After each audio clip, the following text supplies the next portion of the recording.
Hello, in this video we're going to be visualizing St. Andrew's Beach House in Photoshop. This is meant to teach you just some basic rendering techniques that you can use in an architectural studio.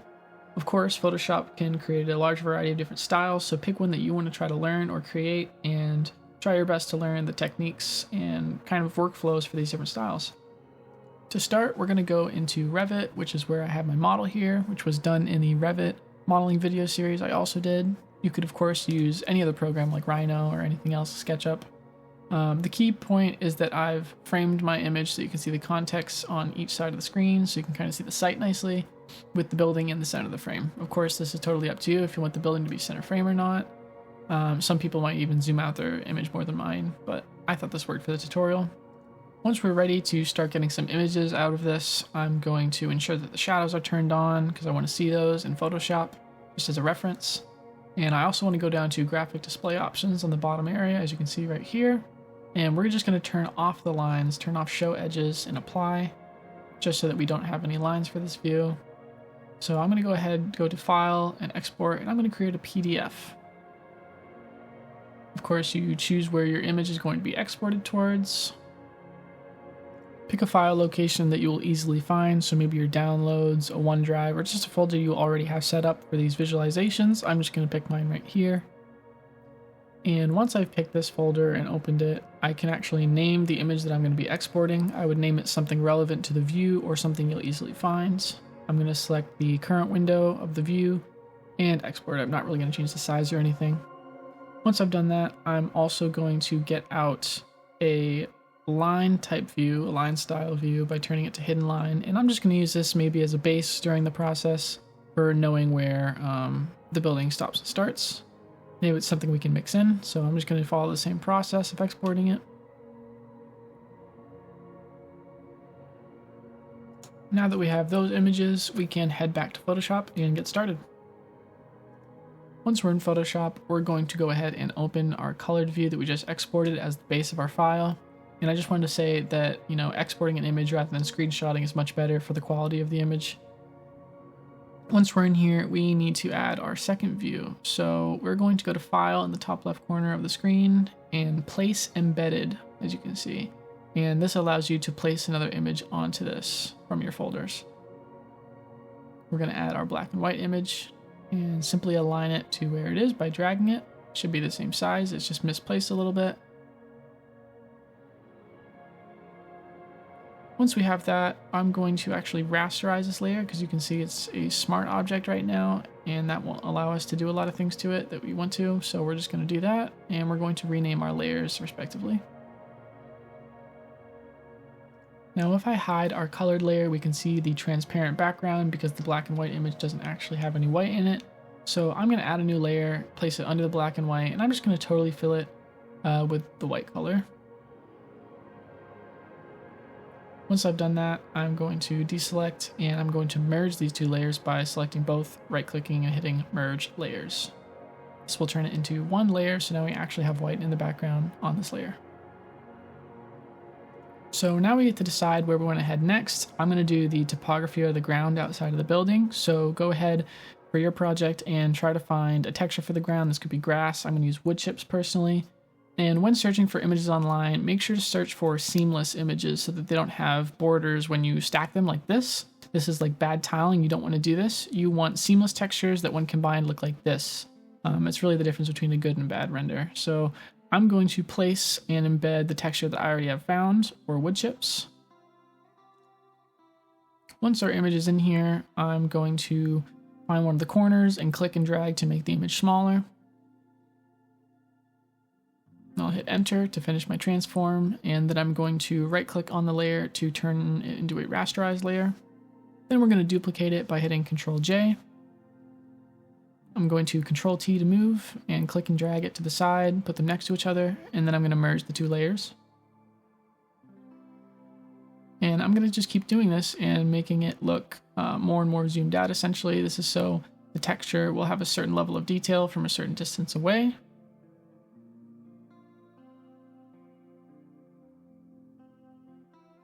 I'm also going to show you how you can manipulate or kind of warp an image like so. Basically, you hold Control on the corner and click and drag the edge, you can tell that you can do it when the cursor becomes white rather than black when you're hovering over a box. And this allows you to kind of warp and fake a perspective actually with the image, which is really a key element in Photoshop visualization. I'm actually going to stack the texture just one more time, and you're going to start to see that it actually tiles just a little bit, even though it's a seamless image. This can happen with, a lot of seamless textures. It just happens every once in a while. But we're going to combat it by using the stamp tool on the left side toolbar. What it allows you to do is actually, take part of an image and stamp it on other places on that layer. So I'm actually going to go to the colored layer just to show you an example. And we can hit Alt to select the target area and click. And we have taken that little area. And if we take our cursor and start drawing, you can see that we're actually drawing what was from that target area somewhere else with the little black cross showing you where it's pulling from. You can see it down here as well. So I'm going to undo that, and we're just going to go back. I like to take parts of the middle of the original texture you can see in here and just drag them all over the place. Make sure to take a new target every once in a while. You could also use a larger brush size if you wanted to, but since my tiling is so small, I'm going to use a small brush for this.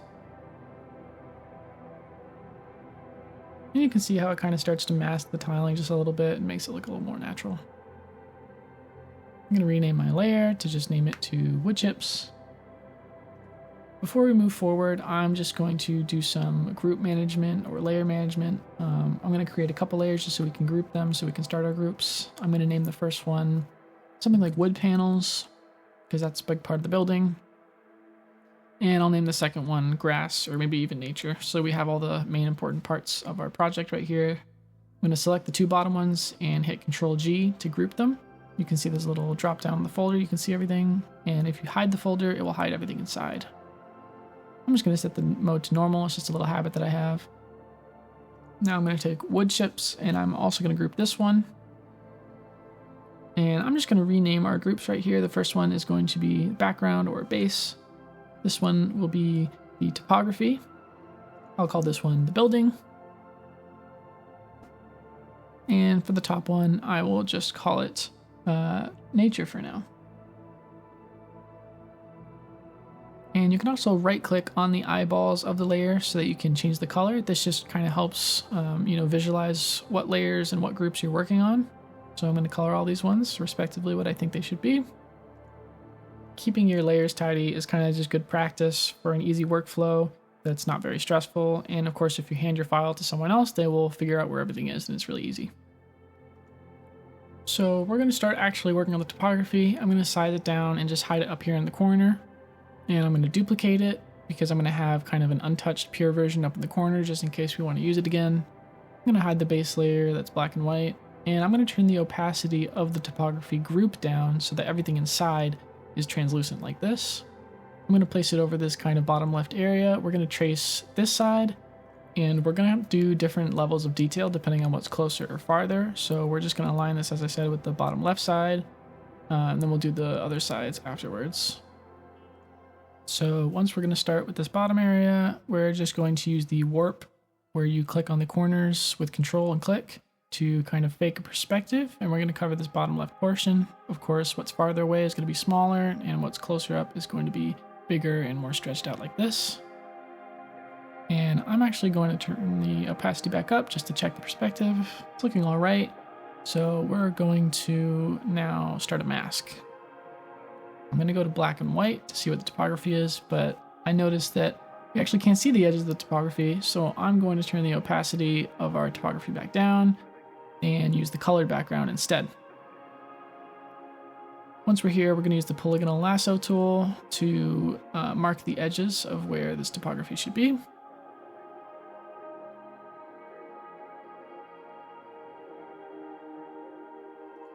And I see that our layer actually doesn't cover everything right here, but we can fix that afterwards. I'll just keep going along the path. And I am going to extend my image out past these bounds, so I'm just going to finish it with what would be there. Now I'll go ahead and hit the mask in the bottom right corner, and you'll see that it trims everything on this layer to the selection we just made.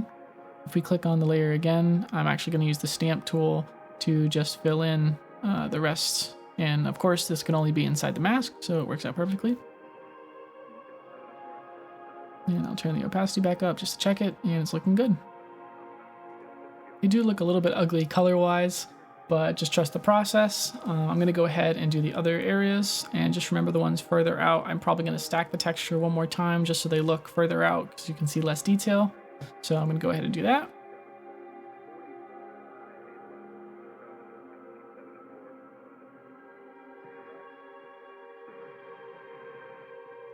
So as I said, I'm going to duplicate this, and I'm going to actually stack the image just one more time so the level of detail gets a little bit smaller. And it kind of, just naturally tells your brain this is farther away. Merge the textures, of course. And I'm going to turn the opacity of topography back down and use the warping tool by clicking the corners, as I said, to fake perspective. And I'm going to go ahead and do it on the other side as well, using the stamp tool to fill in whatever edges aren't filled. And I'll mask them as well. So I'm going to hide the top left image, and I'm going to turn the opacity back up for the group.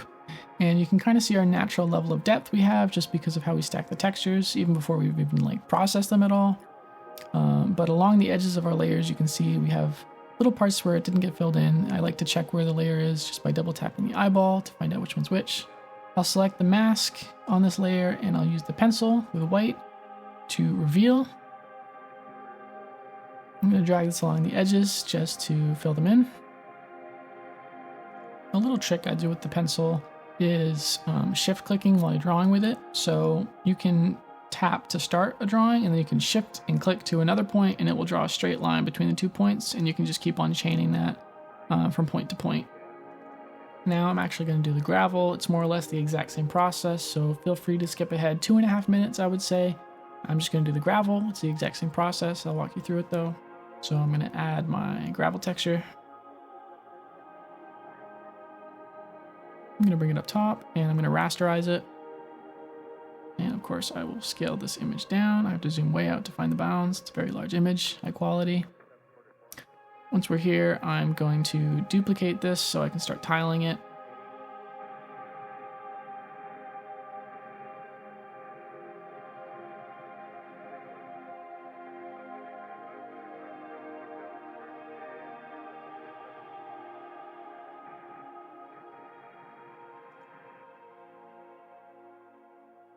And I'm going to duplicate this and just finish this tiling. And once I've merged that, I'm going to move this up into the corner as I do, and I'm going to duplicate it down so we can start making our path. Now I'm going to turn the opacity of the gravel down just so I can see where it is. To rotate, you simply hover your mouse over the edge of your object, and you can see it gives you this little curved arrow. You click and drag to rotate it, and it will tell you the angle degrees that you're dragging it down. So I'm doing 90, so I'm dragging it until it says 90. And now I'm going to fake the perspective of the pathway. Doesn't really have to be absolutely perfect.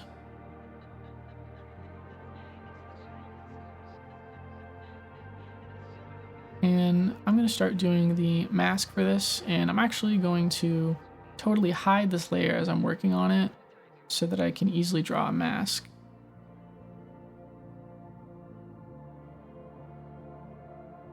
Of course, I'm making the bounds of my pathway the bounds of the pathway from the image, but if you didn't have a base like this, you could totally freehand this. But this is kind of why these base images are so useful. And I'll turn the layer back on, and I will mask it. Turn the opacity back up, and there it is. Now I'm just going to do the same thing for this little part on the left side of the building sticking out. Now I'm going to get rid of these little black lines that I've just noticed in the background. I'm checking to see which layer they're on. It's not the black and white one, so it must be the colored. And I'm going to take a pencil and just draw on white. You totally could use an eraser. This is what I mean. There's a bunch of different ways to achieve the same result. Next, we're going to add our wood textures. I'm actually speeding this up, but find some wood textures you want online or whatever it is for your actual building. And I'm just going to start tiling them. And I'm covering these little tiny black edges on the bottom because they would make it pretty obvious that they were tiled. there is some banding happening in the darker portion of the wood, and I'm just going to ignore that for now. Maybe I'll touch it up later. And now I'm going to start aligning it to the perspective of the building. You know, it's a curved building with these sort of panels around the sides, so I'm just going to make them piece by piece. Duplicating, of course.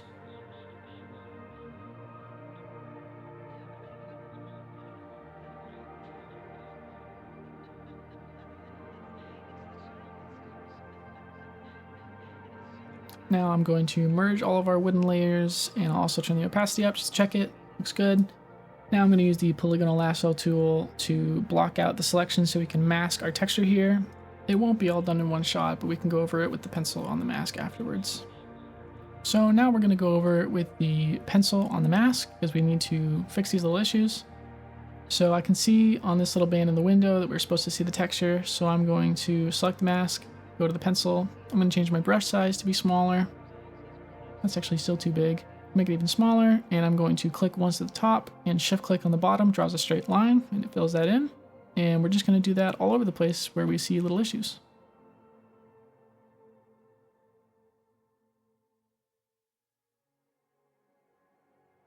Now for the rest of the textures, I'm just going to add a couple layers, and I'm going to start renaming them. The first one will be wood beams, which we'll put on that layer. We'll do the second one as accent wood. And the third one will be glass. And I think I'll actually add one more and call it concrete. So for this, we're essentially going to be blocking out the different materials on each layer. So the accent wood on that one, the glass on the glass layer, things like that. And we're going to later mix it in with the background that has the shadows to create a really cool effect. So when you're blocking this out, you could either, hide the colored layer and use the background that's black and white to get the different areas, or you could just do it right over the colored one. I'm going to use the colored one. I guess I'll show you a little bit of the concrete just as an example. So I'm going to make a little selection, drawing along the edges of where the concrete is, making sure to not cover the beams or any wooden parts.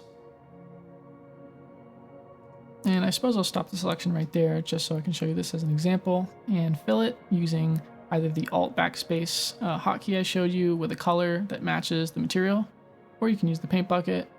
And yeah, so I'm just going to go and bring the opacity up to check the color, and I will do the rest of the concrete. Following that, I'm going to move to the glass layer and start selecting everywhere I would imagine the glass would be.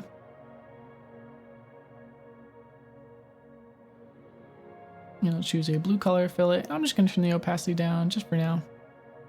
Then I'm working on the wooden beams, selecting everything. We can't really get the little gaps yet, so we're going to have to do that afterwards. I used a marquee tool to cut those out. And now we're going to move on to the accent wood. I'm doing the wooden parts of the door and also window frames, things like that. And I'm choosing just a slightly different color that we're going to use than the wooden beams. Then I'm also going to make a new layer, and I'm just going to do some metal details, the top ring on the building and also just the bolts on the posts. And I also need to add to the accent woods. I'm going to use a rectangular marquee tool and just drag it and keep filling it with the hotkey that I showed you to do these tall pieces. I want to show you a little trick on the concrete. You could also do this on grass, but we're going to select the concrete layer, and we're going to do filter, and we're going to go to noise, add noise, and turn it down to something like 2 or 3. We're basically just adding, it kind of looks like a fake texture on just a base color, so it's a really easy way to just get some interest on a base color. As I said, you could do this on grass or really anything that, it would help spice up. Now we're actually going to add a sky, so I'm going to create a new layer in the background group, and I'm going to place my sky that I already have. Now, when you're searching the internet for a sky background image, make sure that you're choosing one that has a high resolution, not a low one, so it doesn't look super pixelated, as your big, large background is pretty important. So now I'm just going to drag this to a level that I think makes sense, make sure the perspective is okay. I'm okay with the water showing down here because it'll either be covered up by trees or it makes sense for the context. I'll rasterize my layer. I'm going to add my trees in now, and I just want to let you guys know that when you're selecting your trees, make sure that you pick ones that match the style that you're going for, and also get a variety of trees, not just one type copy pasted. It will look like some video game from the 90s or something. but make sure to get a variety like a real forest would have, otherwise it won't read that way. So I'm going to go ahead and add my trees. I've chosen like a watercolor type of style.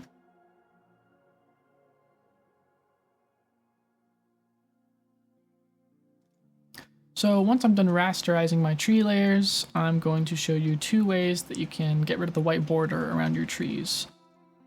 So I'm going to pick a tree that I want to work on. I think I'm going to do this one.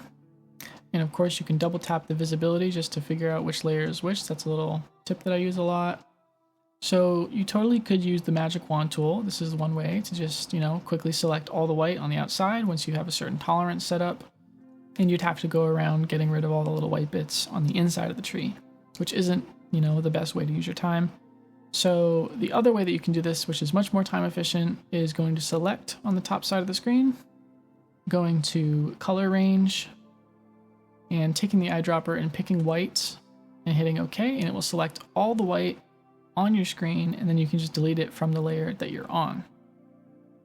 And that easily gets rid of all the white. If you still have little bits of glowing edges around your trees, you can totally do it again and just select that slightly greenish color that's there, and that can also get rid of it.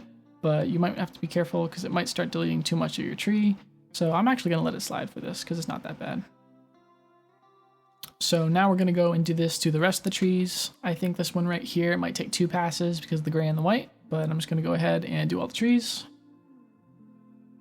Getting rid of the base of some of these that I don't want. And I'm kind of noticing this one is a little bit of a pain, so I'm just going to get rid of it and find a different one. Then when it comes to these ones are a little bit too low quality and they're fuzzy too, so I'm just going to get rid of those ones as well. When it comes to variety of trees, I think 4 to 5 is a good sweet spot. Any less, you're probably going to start seeing repeats.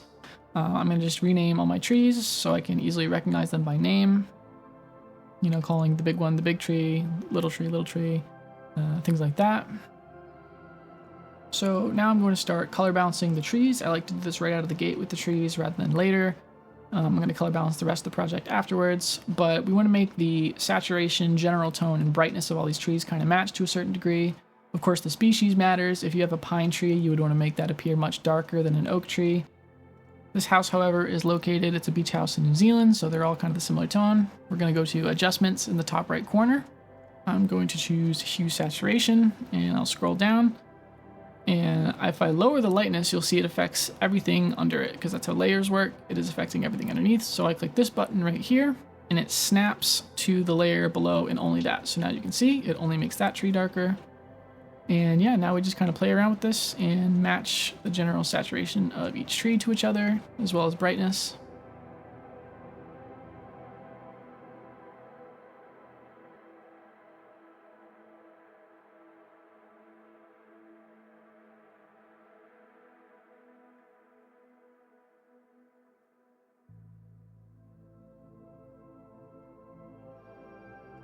Okay, so now these all look pretty similar. I think I'm just going to, really quick for the big tree, just turn the saturation down just a little bit. It's a little bit too colorful. Next thing we're going to do is just combine the hue saturations with layers themselves, just so that later when we're duplicating the trees, it's one layer that we're moving instead of 2, and it just kind of makes it a little bit easier on the eyes when you're working with these trees. I do have to rename them though, because the layers on top aren't naming them.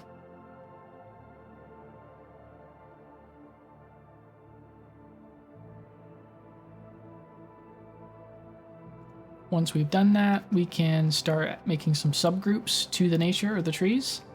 You're going to see the reason why later, but I'm just going to create a couple different layers. The first one I'm going to call close trees. And I actually need to get this layer out of here, so I'm going to move it above, and I'll actually move all the layers right above. And I'll use them so that I can group them. We have close trees. We'll make another one, take it out, and we'll call the group far trees. And one more, we'll call it medium trees, or maybe mid trees. And I'll make sure that close trees goes to the top of our layers, far on the bottom, with mid in the middle. And the reason we're doing this is just a processing technique. So if we want to change the way that a large group of trees look, it's really easy to process a whole group of trees. So now you essentially just start kind of crafting a forest. So, place these trees around Be careful about the framing of the building, thinking about how when you place trees that are farther away, they might look smaller. You know, trees that are closer up are larger. Probably should have duplicated this one rather than taking the original, so I'll undo that.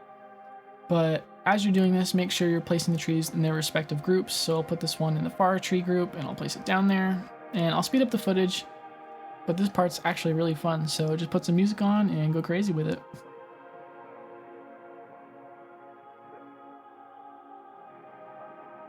Of course, keep in mind, you know, how layer hierarchy works. If you want a tree to be in the back, put it further down in your group. If you want one of the trees to be further closer up, make sure it's on the top in your group. And I'm actually going to take a big tree, and I'm using these to kind of frame the entire image. Now I'm going to select all the layers inside each group, and I'm actually going to merge them. Just my process when it comes to processing the trees. This is something you don't really have to do, it's just what I'm doing.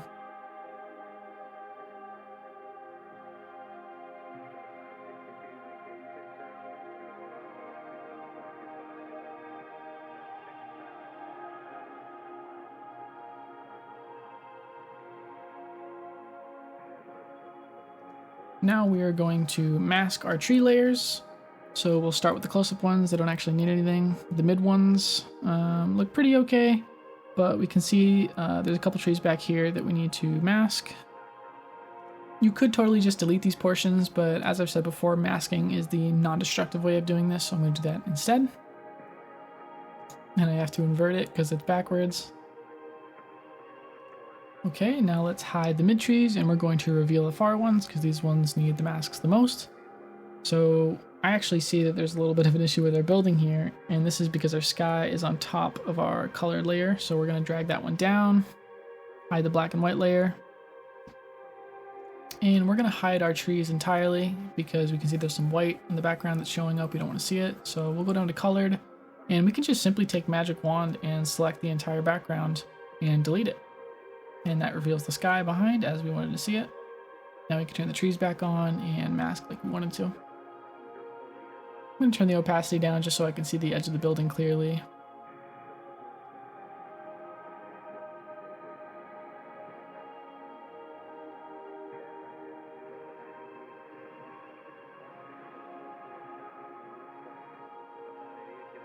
I will go ahead and mask this because it's looking good. And we have to invert it yet again. And I can turn our opacity for our nature back up. We see these trees here, which are not being hidden by the mound of dirt. So we actually need to go to the mask for the tree layers. And we're going to take a pencil.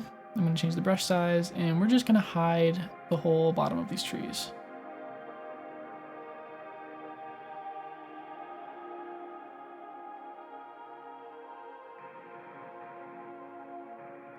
I think I'm also going to hide little parts of the bottoms of these other trees because they stick out so much with their dark color.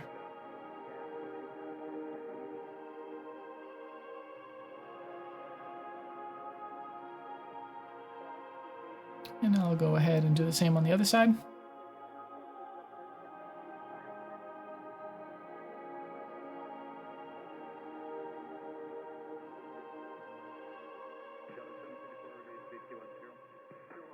Awesome. Now we can go ahead and start adding our bushes and small plants, shrubberies, types of things like that. It's more or less the exact same process, so I'm going to speed it up. Find a variety of plants that belong on the site and are good, matching your style, and get rid of the white edges. I'll place them all up top, and we're of course still following the same process of the far close layers when it comes to groups. I'm changing the size and slightly manipulating each one of these so they look like different plants. The ones farther away should be smaller, of course.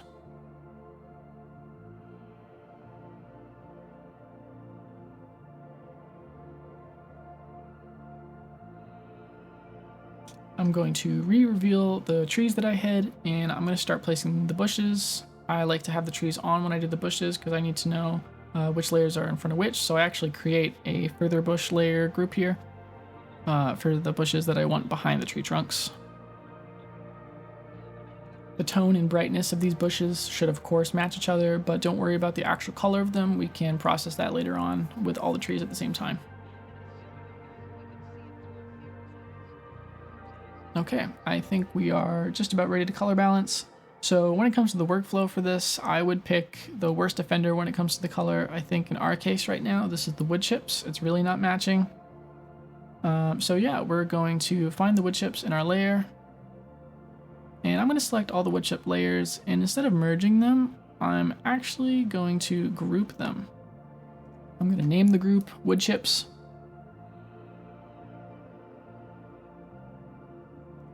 And now we want to change the mode from pass through right here. We're going to change it to normal. This makes it so if we use a hue saturation or anything, it will stay strictly inside of this group. If it was set to pass through, it would pass through. I'm actually going to add a brightness contrast instead, and we're just going to play around until we find something that looks right for us. To be honest, I think the noisiness of the texture is actually helpful here, so I'm not going to try to turn the contrast down. I'm going to keep it up. And I'll also add in a hue saturation because I want it to be a little bit more colorful, a wood chippy type color, not so gray. Turn the brightness up a bit.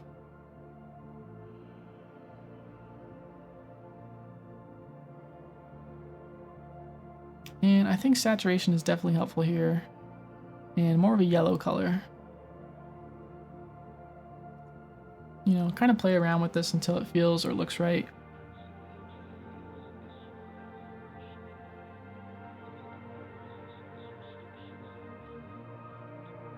Color balancing wise, this is an okay spot to be at. Of course, we can change it later. So we're going to move on to the trees.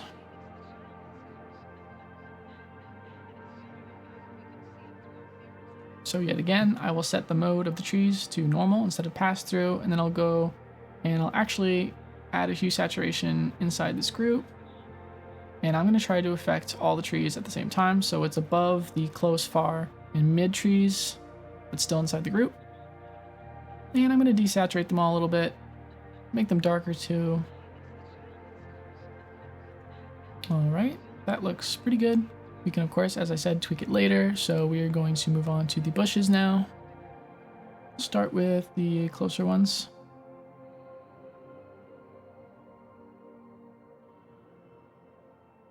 It's more or less the same process here. So yeah, it's all about taking the group, setting the mode to normal, and adding a hue saturation or brightness contrast, modifiers like that inside the group. I'm going to speed up the footage here.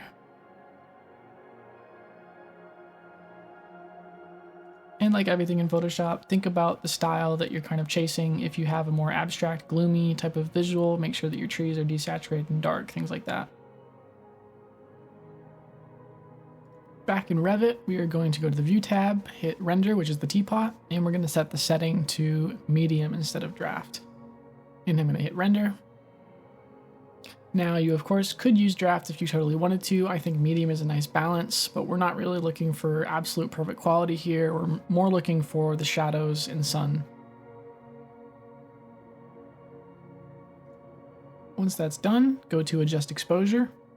And mine's already bright, but yours probably looks something like this. Just drag that slider to something a little bit higher and hit Apply.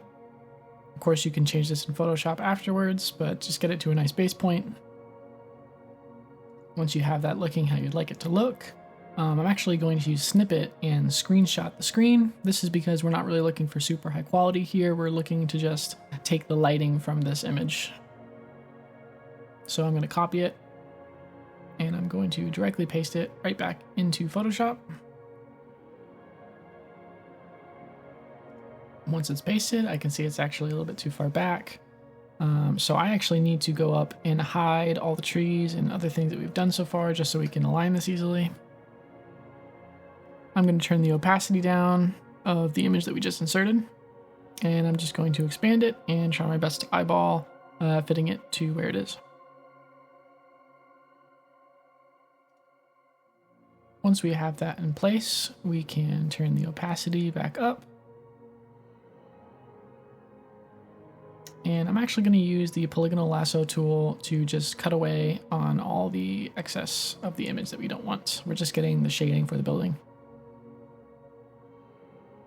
Once we've done that, we can hide our colored layer and turn everything else back on. And we're going to select our building group and set the mode from pass through to multiply. And you can see that it's actually multiplying the contents of this group with everything else. So it's kind of finding a balance between all these images that we have right here. That's why we blocked everything out, because it's just going to directly mix it with this background image.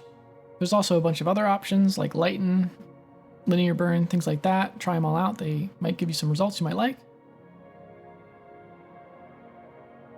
For our background image we got from Revit, I'm actually going to give it a hue saturation and attach it just so we can change a little bit the saturation of the background image, as you can see.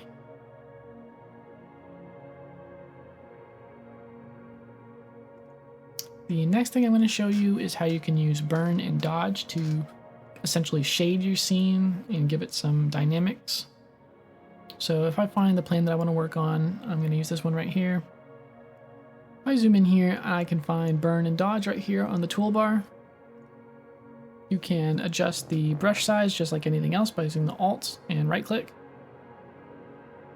And for dodge, this tool allows you to lighten a layer. I'm going to undo that. And burn, on the other hand, of course, makes it dark. So we are going to use this to essentially fake shadows. Think about the sun coming from over here and cast it towards this way. You can tell by the shadow on the side of our building.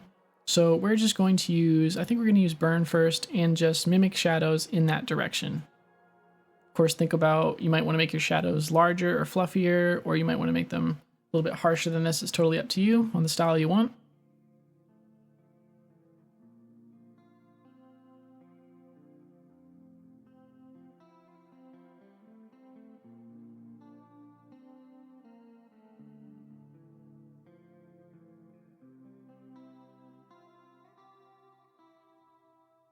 Right about here, I switched to using dodge.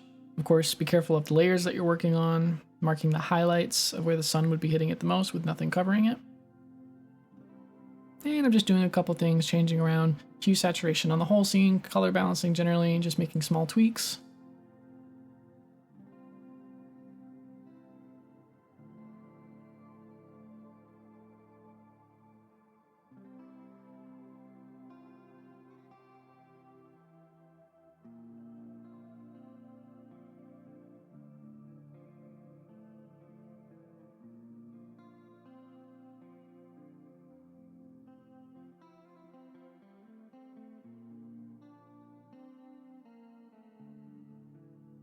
Now I'm going to show you a little trick with the trees. It's all about opacity. So I'm going to find my tree group. The close ones, we don't need to touch those, but the medium, we're going to take the opacity and turn it down just 10%, probably to 90. And the far trees, take it down another 10, so that makes it 80. And this kind of makes it like a haze-like effect that you would naturally see as trees are going further away in a nature scene.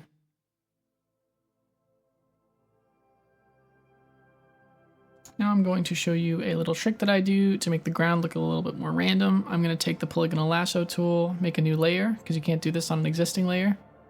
And I'm going to select this front mound of dirt that we have here.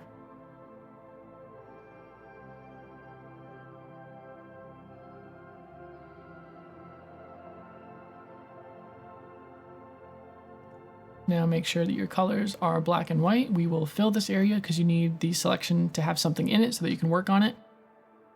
Okay, we have black and white as our colors. We can now go to the top ribbon and select filter, render, and we are going to select clouds right here. Now you can see we have this strange kind of puffball looking thing right here, and we can take our layer that has the cloud in it, and you could either set the mode to something else. Multiply works, as I've said before. There's also other versions, and turning the opacity down kind of mixes this in. And this just gives your texture just a little bit more random noise to it. I'm just going to go ahead and do this to the rest of the ground in our project. And I actually realized that I didn't color balance the gravel, so we're going to do that real quick, as well as using dodge and burn to shade it a little bit. I also need to add a scale figure, so I'm going to go ahead and add a lady walking.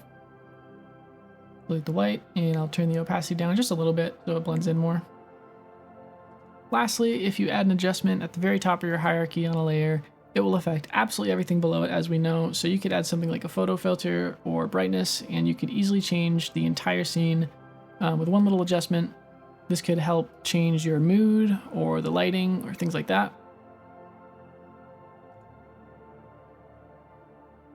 You could also add a brightness and contrast. You could change the contrast to make it have higher exposure, essentially.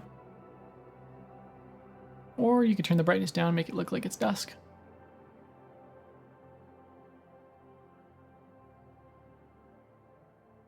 So those were the basics of an architectural visualization. Once you're done, you can go to File, and you can export your image to have a high quality. Thanks for watching.